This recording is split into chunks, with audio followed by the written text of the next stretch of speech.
Nearly everyone, including the authors of some popular books on oceanography, including the authors of some popular books on oceanography.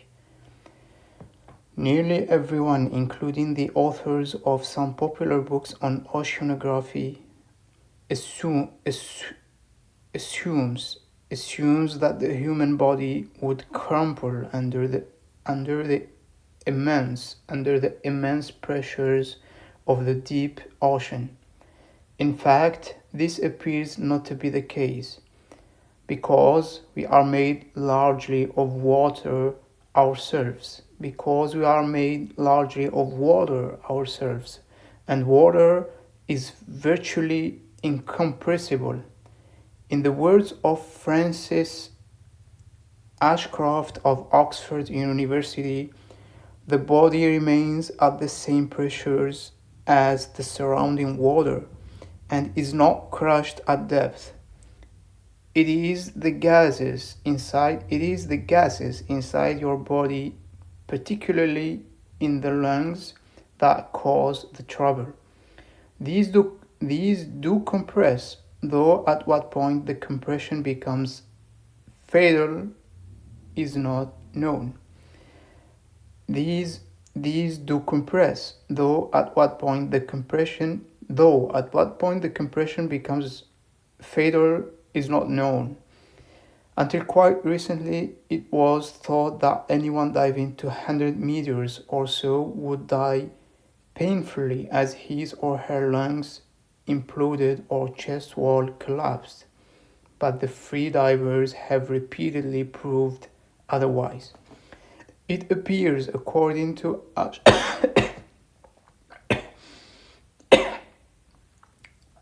sorry.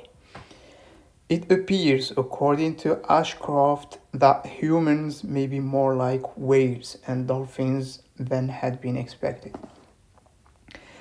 Plenty else can go wrong, however.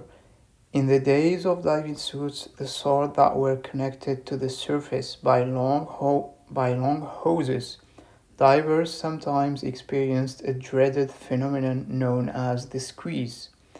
This occurred when the surface pumps this occurred when the surface pump this occurs when the surface pumped this occurs when the surface pumps failed, leading to a catastrophic loss of pressure in the suit. The air would leave the suit with such violence that the hapless diver would be all too literally sucked up into the helmet and hexapipe. The air would leave the suit with such violence that the hapless diver would be all too literally sucked up into the helmet and hosepipe. When hauled to the surface, all that is left in the suit are his bones and some rags of flesh. The biologist G.B.S.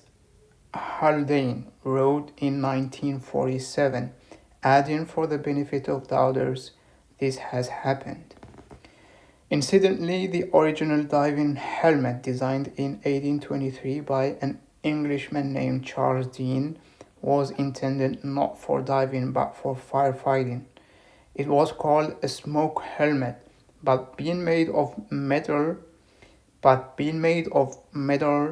it was hot and cumbersome. As Dean soon discovered, firefight, firefighters firefighters had no particular eagerness to enter burning structures in any form of attire, but most especially not in something that heated up like a kettle and made them clumsy into the bargain. In an attempt to save his investment, Dean tried it underwater and found it was ideal for salvage work. That's it for today. Thank you for listening to my reading. I know it's not perfect. I'm trying to improve it. Please comment with any suggestions, any remarks, anything you think of when listening to me about the sound quality, the way I read, the improvements I should work on the first. Everything is welcome. Thank you, and see you the next day of reading one page from one book.